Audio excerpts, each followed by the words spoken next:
Welcome everybody to the webinar entitled Building a Business Case for Managing End-User Computing by ClusterSeven. For those of you who don't know us, ClusterSeven has been around for over 13 years. We've been recognised by the analysts or for example by Chartis, as having best of breed solutions for end-user computing, appear in a number of their quadrants. We're very proud to have over a third of the world's leading banks as customers. Also within financial services, we have a large number of asset management and insurance companies, and outside of that, outside of financial services, we also have a number of clients in the energy and manufacturing space. We also work with the Big Four and other leading risk consulting firms to deliver solutions to the marketplace. We have offices in London, New York, and Boston. We provide solutions around end-user computing for in and around discovery, collating inventories, as well as detailed active management around spreadsheets and access databases. Due to being around for a long time, we are a market leader. We do have a lot of insight in how to deliver control frameworks for end-user computing for clients, and be happy to talk to anybody about that. So I guess before we get into building the business case for managing end-user computing, what is end-user computing? So sort of a bit of a 101 on end-user computing. So there are a lot of acronyms out there, EUCs, EUDAs, BMAs, UDAs, UDTs, UTs, a bunch of them. Effectively what that refers to is an application which is built, run and supported by end users.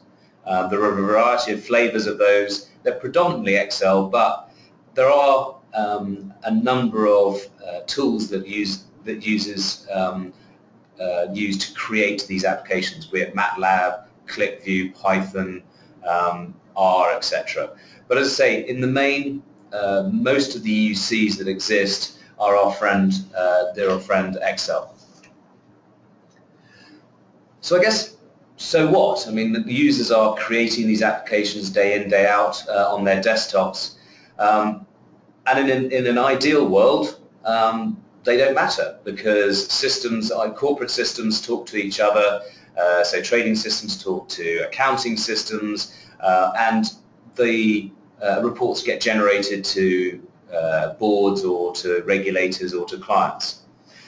And the reality is, I guess somewhat different, is that there are a number of these end-user computing applications that sit in and around those enterprise systems. And really the question is, what do we care about? And which ones do we care about in that space?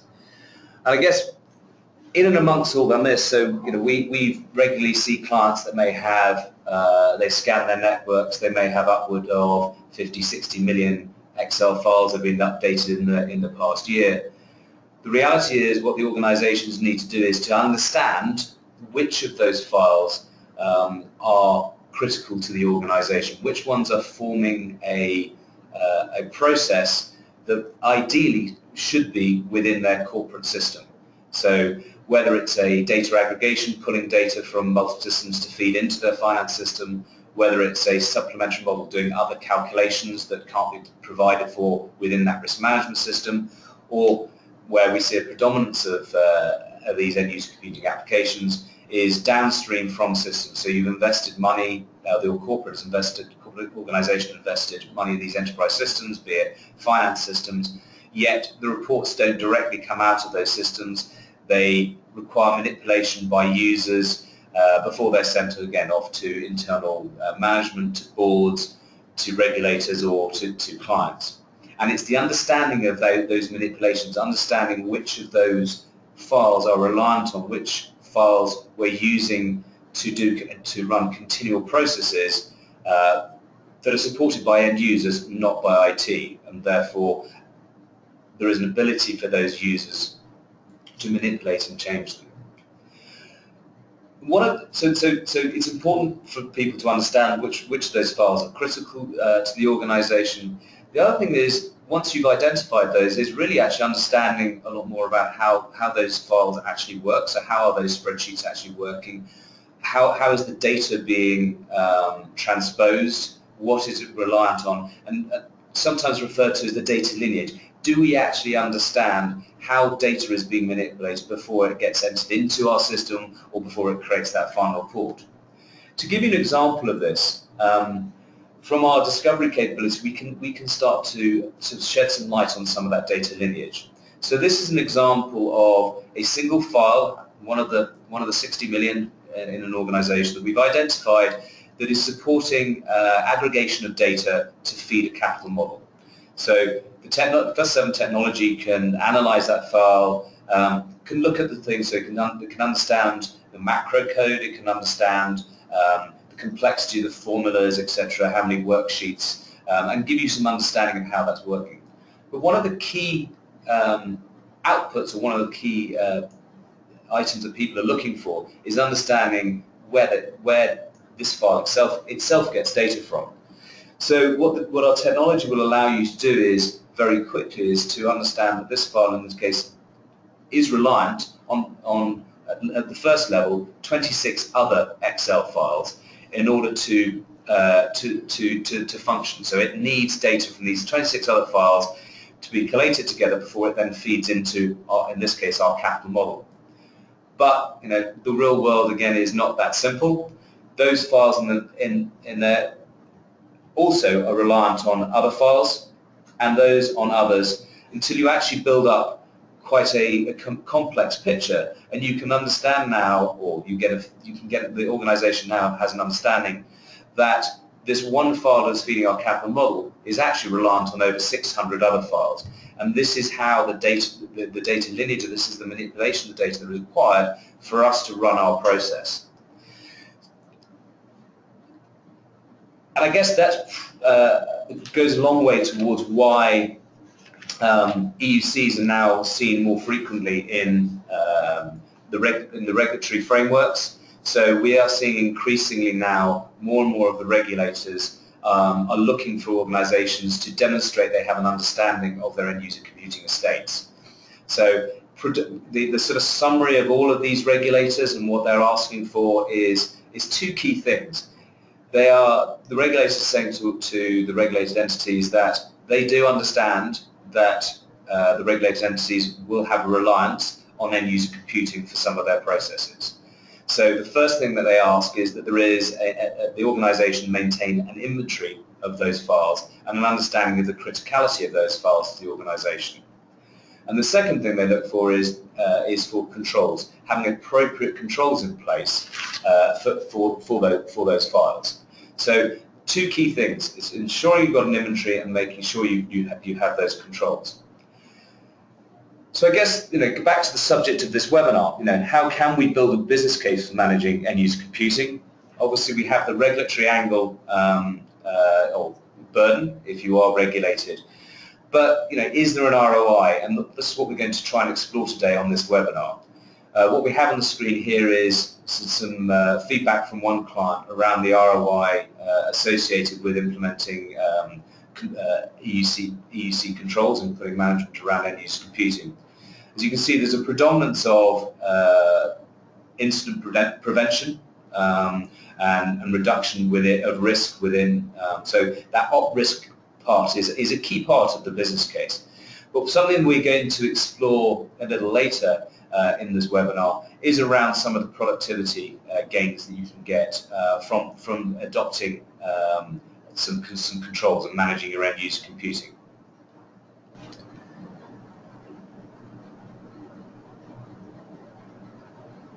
Okay, so we've seen that there's a focus from the regulator on end user computing. So I guess why are organizations relying on the humble spreadsheet, for example, to run some of their key processes? What is the value of end user computing to an organization? I guess the predominance is, we do see, as we said before, spreadsheets appearing and being used to run key processes, whether it's, as I say, feeding aggregated data to feed a capital model. And the reason they exist is, by and large, it's due to limitations of the existing corporate systems. That may be because there are legacy systems around. It may be due to corporate activity, mergers and acquisitions that mean that there's a requirement to aggregate that data. It may be that there are new reporting requirements on that final mile reporting, whether it be to clients or new regulations. So the fastest way for an organization to meet new requirements is to use a spreadsheet. It's on everyone's desktop. Users are very familiar with that tool, and they understand the requirement from the business. They understand the reporting requirements for a client. So they have a very simple and easy way of being able to prototype and create an application to satisfy that need. And the reality is that it's not. It takes time for corporate organizations, for IT departments, to be able to create that functionality. And the spreadsheet provides a very valuable tool in allowing an organization to do that prototyping, to understand it, to mature it, and then in time to be able to give IT the time and the resource and the funding to be able to then retire that at the appropriate time into a corporate system. So we're seeing this prototyping really allowing an organization to be nimble. Even though they're large organizations, it allows them to be nimble. It allows them to give their IT department time to then focus their efforts on moving a lot of that functionality into core applications at the appropriate time. So as far as we see, and we've done surveys in this area, we've seen upwards of 60% of organizations that we surveyed have business critical processes, data that is being manipulated for critical processes in spreadsheets. Other sort of stats that came out of the survey. So we talked about 60% of people relying on spreadsheets. 50% of respondents expected errors in their spreadsheets, which is slightly concerning given we said we're reliant on them. More alarmingly, since most people understand this, that 53% of people felt that the organisation didn't have an inventory, so didn't understand, didn't think the organisation understood from a corporate level the reliance that the organisation had on spreadsheets within their organisation. And I guess similar to what we're talking about with the regulators, the respondents felt that this was now more and more on the radar of their auditors. So not just internal auditors, but the external auditors were now starting to throw a light onto this activity. So something that really is going to get more and more focus. And I guess, again, what we were trying to talk earlier about in building this business case is the productivity angle. So at the bottom there, the amount of people recognizing the amount of time and effort that were put in, not just by junior staff, but also by senior staff in having to review the data and review the accuracy of data within spreadsheet processes. So, probably not a surprising picture, but what we're seeing is a heavy reliance on spreadsheets, a lot of people spending a lot of time checking these things, and increasing awareness that external people are looking at this, and awareness that really, as organizations go, most people really don't have a proper handle on it and addressing it correctly. So we talked about the value of end-user computing for an organization and what it delivers for the users and for the organization as a whole, and the flexibility that it provides.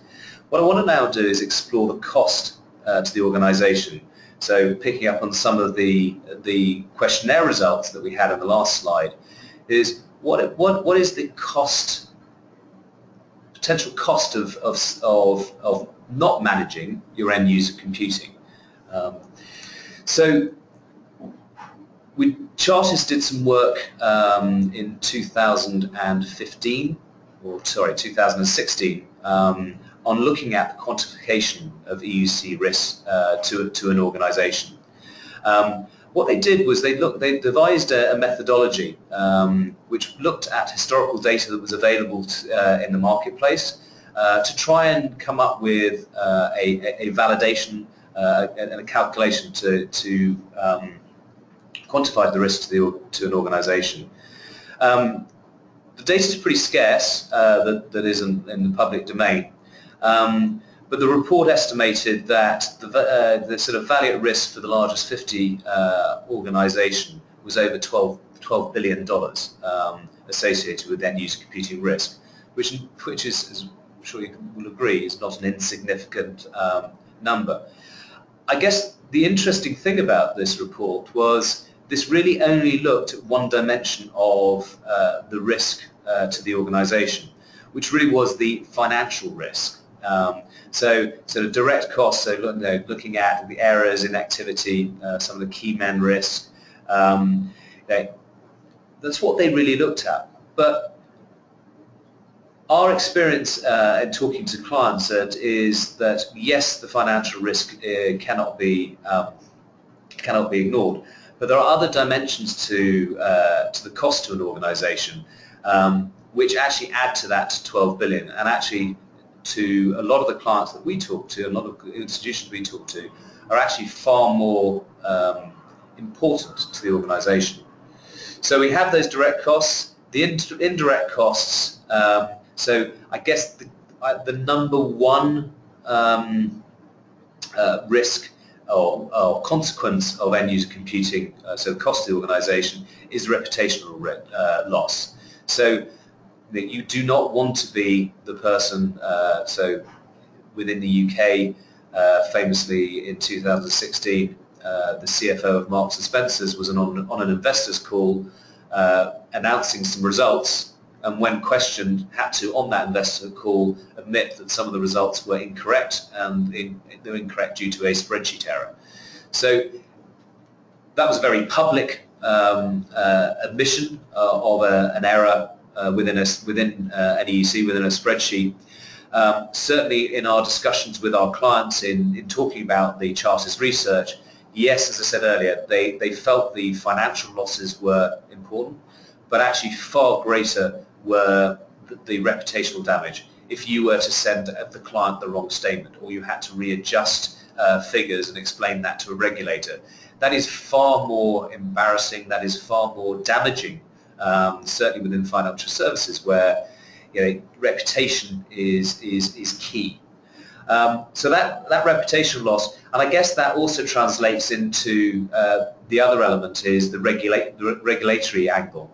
And again, the similar example with Marks and Spencer's, we do have examples of clients that have had to restate certain earnings to the stock exchange, have had to own up to, or have to admit to their regulator that they've miscalculated certain things, and have had to make restatements to clients or client accounts. Again, that regulatory angle, whilst yes, it's embarrassing, it could also bring fines to the organisation, but also it will direct the spotlight of the regulator onto you, and then they will look more closely at all of those processes.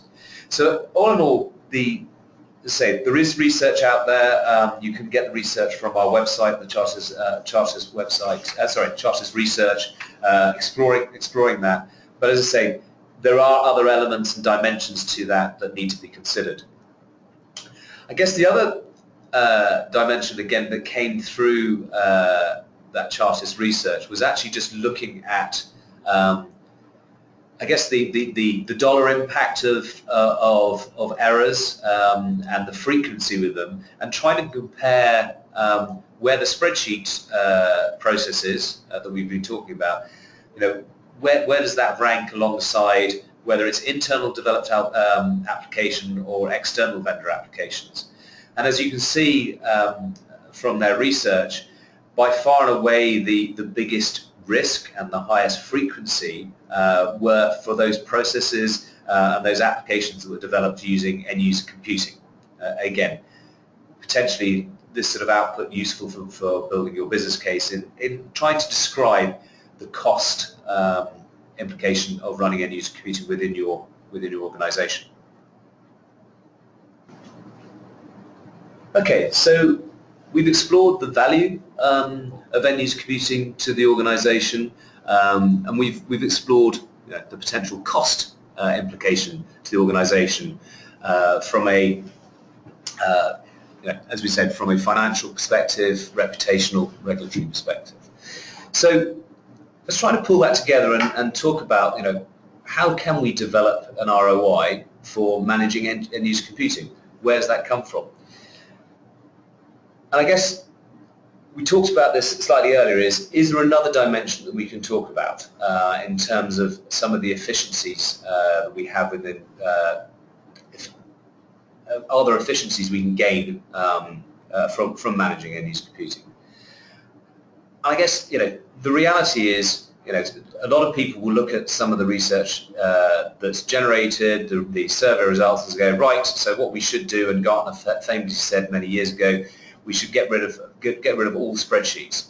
But the reality is that the world does run on spreadsheets. There are core processes that are reliant on spreadsheets, and for very good reason. And at an appropriate time, they will retire. So the real world is, the world does run on spreadsheets.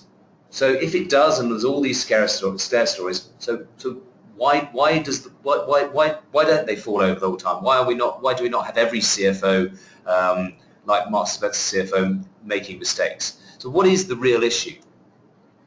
So the issue is that the risks that we talked about are actually being mitigated by an awful lot of checking. So the reality is that the employees in your organizations, as we said earlier, they don't create spreadsheets and create processes of spreadsheets for fun. They do it because they need to. And in doing so, in the main, the people we meet, they spend an awful lot of time and effort manually checking and ensuring that the data they're producing day in, day out, week in, week out, is correct. And 9 times out of 10, they'll spend 3 or 4 hours, or 2 or 3 days at month end. Many finance people will block out, it's month end, I'm doing month end, and a lot of that time will be Fred passes Bill a spreadsheet with the data in. Bill then spends 1, 2, 3 hours, 1, 2 days checking that Bill's done the right job, and to go, great, there's no errors, now I can do my piece. So is there a way that we can make that process more efficient? Can we automate the checks to reduce the cost to the organization, but in doing so, can we therefore mitigate some of the risks that we've been talking about? So this is, I guess, an output from, or summary of output from some work we did with a client a few years ago. So, if there's a lot of checking going on, what are my people doing every day? So one global risk executive said, look, I don't understand why I've got all these people out here. What are they doing all day? So we started doing some analysis for him. And what we found was, in the main, that his people, the 50 or 60 odd people that he had in part of his organisation, they spent 10% of their time on PowerPoint, another 10% on Word documents. But the predominance of their time was spent creating, editing, and using spreadsheets.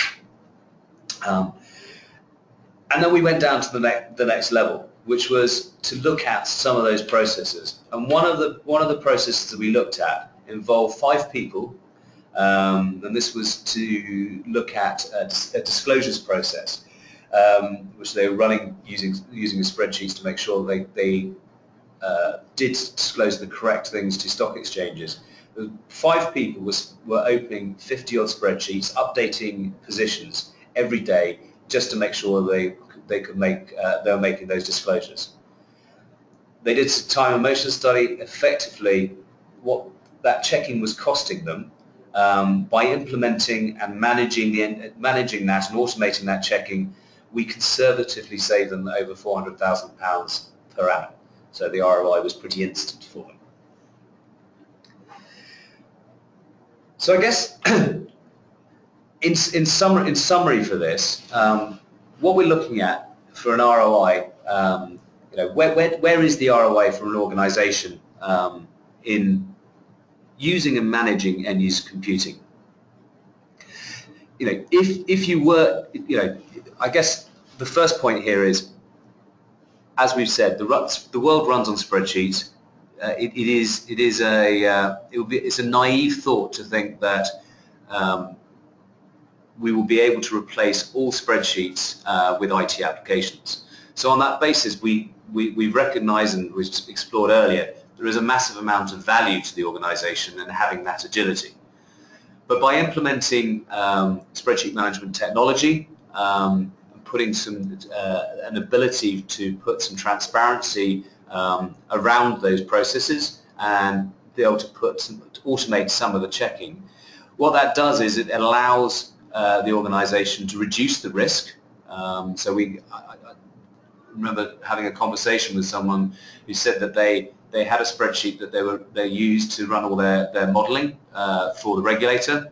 They were quite happy with it. They actually didn't have the appetite or the budget to replace it. What they wanted to do was to be able to rely on the numbers and reduce the operational risk.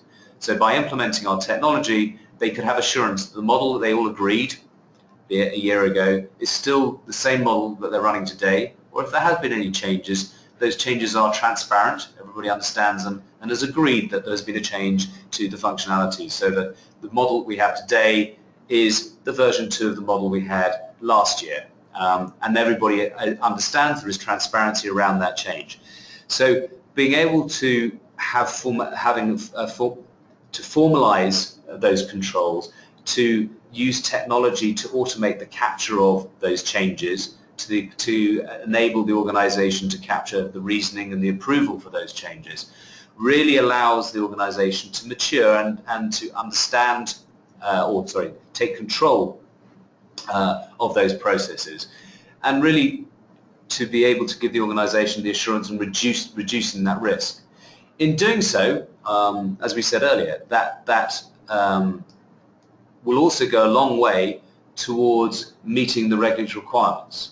So, as we said earlier, the regulators really want two things. One is to make sure the organisation understands which EUCs are critical to the organisation, so having that inventory, but also being able to have the requisite controls. So, if you have a core process that is feeding a capital model, aggregates data, there are formulas that do that. If those formulas or the macro code changes, being able to capture that we have changed that functionality, the reason why we changed it, as you would do with any IT system.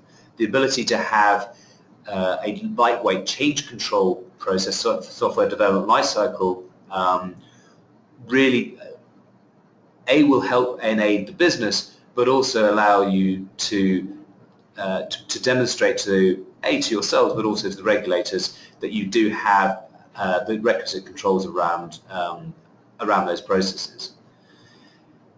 Having done all of that, what we have found and what clients benefit from that is getting a far better understanding of the data flows, the data lineage, and therefore for the quality of the data that flows through those spreadsheets. So the ability to rely on those outputs, to know that where to get key data from is important, and to be able to demonstrate you understand how that data has been created.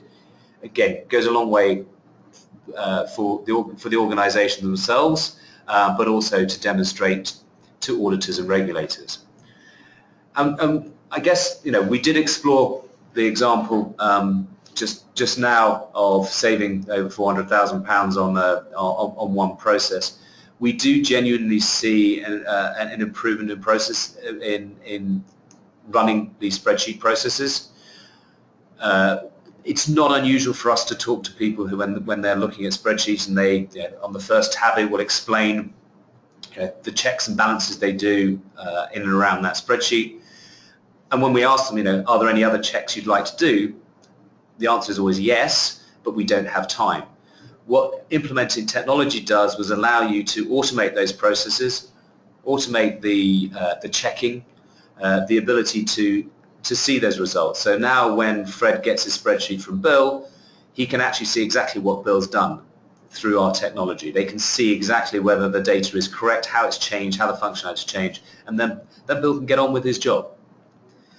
So there is a massive efficiency, and through all of this process, by formalizing this and using our technology to stand up that control framework, it really does allow an organization to truly understand all of the IT assets, not just the IT assets, but the end-user computing processes, or the processes being supported by end-user computing. And by doing so, they can channel their IT budgets to look to retire some of those spreadsheet processes at the appropriate time.